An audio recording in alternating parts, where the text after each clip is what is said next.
এই যে ওই দিনের মাঝি ছিল এ রানা 8টা টাকা এই যে 2004 সালে আপনি ছিলেন খুলনা ইউনিভার্সিটির ওই দিন? ওই লোকটা মাঝে ছিল।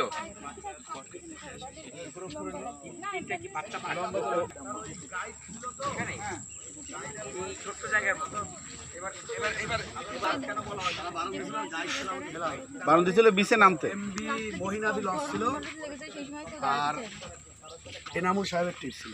আচ্ছা, এমনি সুন্দরবন নিষেধ করছিল। বিশের নাম তখন বিশ ছিল অনেক বড়, তখন তাদের নামতে বারণ হয়েছিল। তারা গাইডের কথা শোনে নাই, উত্তেজনা ছিল তো গাইডে মানে ওই খুব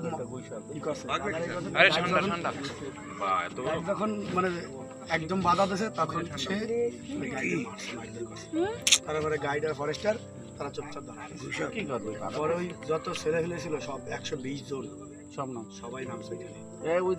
এমনই সময় বানের জোয়ার, গুণের জোয়ার, ওই গুণের জোয়ারের ঢেউ আসছে। ঢেউ আসার পরে 11 জন একটা প্রথম বাটায় 6 জন হয়েছে। 6 জন, কারোর হাত জায়গা আছে, কারোর চুল জায়গা আছে, কারোর কাপড় জায়গা আছে, সব বালি করছে। আর 5 জনের একজন পাইছে 3 দিন পরে, বেরিয়েছে তারানা লিমের ভাগনা, তারানা লিমের ভাগনা, ওনারে পাইছে 3 দিন পরে। ওনার হেলিকপ্টার দিয়ে খোঁজা হয়েছিল, বহুত চেষ্টা করা হয়েছিল। তারপরে 3 দিন পর নতুন করার কোনো চলে গেছিল, শুধু ওনার একটা আঙ্গুল বাড়তেছে, বাম হাতের একটা আঙ্গুল বাড়তেছে।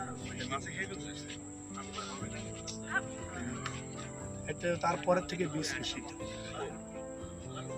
বিচে নামা মানে এমন একটা সময় জোয়ার যখন আসে তখন এই বিচে নামা খুব দুষ্কর, প্রচুর পরিমাণ ঢুলি হয়, সমস্যা। 11 জনের কিছু না কিছু অংশ পাওয়া গেছিল। 11 জনই লাশ পাইছে, সবাই পাইছে। প্রথম বাটায় 6 জন পাইছে, সবাই বালির নিচে মানে পুরো বালির নিচে যাইতে পারেনি। পরের দিন পাইছে 4 জন, আর একজনের পাইছে একদম শেষে 3 দিন পর। জেলেরা পাইছে শেষ ভাটায়। জোয়ার কেবল আসতেছে, বানের জোয়ার। বানের জোয়ার আসলে যখন জোয়ার আসে তখন এক ঢেউতে আপনার প্রায় 4 ফিট 5 ফিট পানি, তখন রোলিংটা বহুত উচ্চ হয়ে আসে বানের জোয়ারে, যেটা স্পিন টাইট জোয়ার বলে, নিপ টাইট, স্পিন টাইট, ওই জোয়ারটা। ঠিক আছে, থ্যাংক ইউ। 4 নম্বর আমি নিজে ছিলাম ওই সাথে, আমি নিজে ছিলাম। আমাদের হেলাল ভাই ছিল গাইড, সে একজন ট্যুর অপারেটর হয়েছিল গাইড। তারপরে যারা ছিল গাইডের কথা মানে না, মারছে। আপনাদের একটা ভুল ডিসিশন গাইড নেবে না। আপনার যে কোনো হয়তো খাবার খাচ্ছেন, একটা পেটে সমস্যা হয়েছে, এই দায়ভারও ওই গাইডের নিতে হবে। যে কোনো সম্মুখীন আপনি খুলনা থেকে ওঠার থেকে নামা বন্ধ, প্রতিটা কার্যক্ষেত্রে আপনার গাইড থাকবে। সুবিধা অসুবিধা যে কোনো ক্ষেত্রে আপনি গাইডের সাহায্য নেবেন। আর আপনার গাইড সর্বক্ষণ আপনার সেবার জন্য নিয়োজিত থাকবে। আপনার গাইডই সব। সুন্দরবনে একজন গাইড মানেই আপনার সেফটি। আপনি যখনই গাইডের কথা শুনবেন না, গাইড ওভারটেক করবেন, তখনই আপনার বিপদের মুখে পড়তে হবে। সুন্দরবনে অনেকে এসে আমি বাঘ দেখবো, আর আমরা চিন্তা করি জানেন আপনাদের নিয়ে যাই বাঘ সামনে না করে। ওই জন্তু যে না দেখছে সে বুঝবে না। চিড়িয়াখানা অনেকেই বাঘ দেখে, কিন্তু সুন্দরবনের বাঘ আর চিড়িয়াখানার বাঘ অনেক ডিফারেন্স। এই যে আপনারা তো প্রচুর দেখছেন। হ্যাঁ স্যার, আমরা অ্যাভেলেবেল দেখাবো। এই নদীর ধারে এই যে এইখান থেকে মাঝে মাঝে এই গোলের থেকে ওইখানে পার হয়ে যায়, এই গোল গাছের থেকে ওই গাছ গাছ, এখানে রাস্তা আছে একটা, এইখানটা পার হয়ে পার চলে যায়। এই যে চাঁদপাই গ্রামে গত বছর সেপ্টেম্বর মাসের 4 তারিখ না 5 তারিখে একটা বাঘ গ্রামে ঢুকছে, এই চাঁদপাই গ্রামে। তখন মোংলাদের চাঁদপাই হচ্ছে সাইলোর পাশ দিয়ে ঢুকছে, ওই গ্রামে ঢুকছে। তো ওইখানে নদীটা সর্বোচ্চ 30 ফিট। আমি যাবো না। গ্রামে ঢোকার পরে পুরো গ্রামবাসী মানে ওই যে মসজিদের যে মুয়াজ্জিন সাহেব উনি নামাজ আজান দেবে, ফজরের সময় উঠছে যে আজান দেবে, সে উজু করতে গেলে সে দেখতেছে যে বাঘ খাল পার হয়ে অবদা পার হয়ে গ্রামে ঢুকতেছে। তা সে দ্রুত মসজিদে গিয়ে মাইগ্লাস করছে যে গ্রামে বাঘ ঢুকছে, সবাই সতর্ক থাকেন। মানুষ বেলা 11টা পর্যন্ত বাড়ির থেকে বেরোয়নি, তা বাঘ তো আর বেরোচ্ছে না গ্রামের থেকে। কারণ ওই পুরা গ্রাম প্রতি জায়গায় মাইগ্লাস করে এক জায়গা করেছে, সব এক জায়গায় করছে বাঘ মারবে অথবা খেলায়।